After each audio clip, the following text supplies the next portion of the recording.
कल से हम इस खबर को लगातार डिकोड कर रहे हैं रवि, और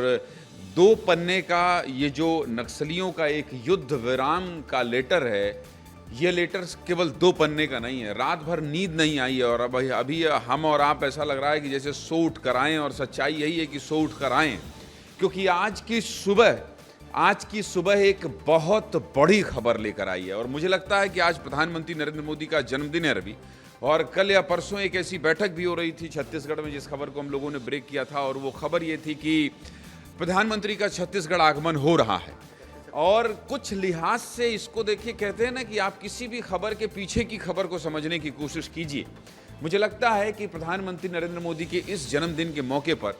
गृहमंत्री अमित शाह, जो उनके बहुत करीबी व्यक्ति हैं, मित्र हैं, गुजरात से आते हैं, उनके साथ कंधा से कंधा मिलाकर सरकार की किसी मुसीबत पर खड़े होते हैं, सरकार की उपलब्धियों को बताते हैं, और ये कहा जाता है कि जैसे नरेंद्र मोदी किसी बड़े मिशन में अमित शाह को लगाकर ये कहे हों कि इसको खत्म करना है। और ये बहुत बड़ी खबर हम बता रहे हैं। संजय लगातार उसका विश्लेषण कर रहे हैं, मृगेंद्र पांडे उसकी राजनीतिक किस तरह से इच्छा शक्ति है इसका असर बता रहे थे, रवि बता रहे हैं कि नक्सलियों का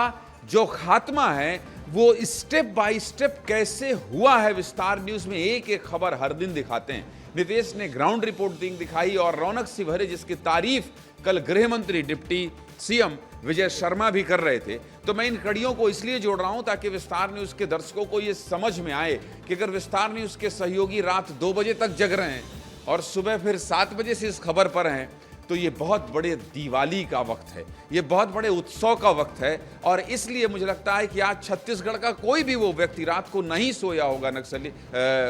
नक्सलियों के इस पत्र के आने के बाद रवि, कि नक्सली ये कहने पर मजबूर हो गए। कल संजय कह रहे थे कि 55 से 60 साल का समय हो गया है और इस दाग को छत्तीसगढ़ झेल रहा है अविभाजित मध्य प्रदेश के समय से। और